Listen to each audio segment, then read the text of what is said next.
Rome's last, greatest rebel, the son of a legend, a pirate king who... 48 BC. Julius Caesar crosses the Rubicon, plunging Rome into civil war. His rival, Pompey the Great, flees to Egypt, where he is brutally assassinated on a lonely beach. His two sons, Gnaeus and Sextus, vow revenge.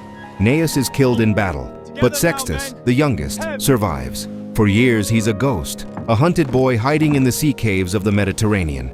But this ghost learns to fight. He transforms himself from a desperate fugitive into a charismatic leader, assembling a cutthroat fleet of pirates, outcasts, and Roman exiles. He becomes the Pirate King, a new desperate force against the new powers of Rome. Mark Antony and the ruthless young heir, Octavian. From his fortress on Sicily, Sextus prepares to make his move by starving the heart of the world. A Sextus Pompey seized control of Sicily, Sardinia, and Corsica. From these islands, he unleashed his pirate fleet, forming a noose around Italy and blockading Rome's vital grain supplies. Rome began to starve. Octavian and Antony tried diplomacy. They tried alliances, but Sextus was unyielding. He had a personal vendetta, and he had them by the throat. The Mediterranean plunged into a decade of brutal, desperate naval warfare. This was not a clean fight. It was a chaotic, bloody brawl.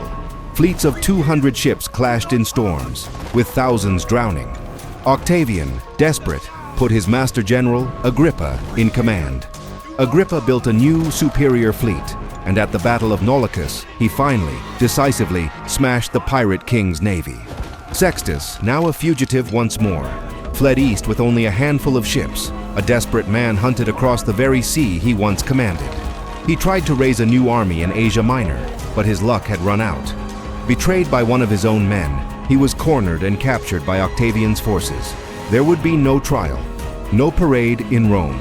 On November 5th, 38 BC, Sextus Pompey, the last son of the great Pompey, was ruthlessly executed. It was a grit-lit hit, a piece of political cleanup. His death extinguished the last flame of rebellion against Caesar's heir. Octavian, the future Emperor Augustus, had finally removed his most persistent, dangerous foe. The Pirate King was gone. Rome would be unified, but at a terrible price. It was a testament to Octavian's chilling efficiency. No loose ends, no lingering threats. The ruthless hunt for Sextus Pompey wasn't just a pursuit. It was the final bloody stroke that secured an empire.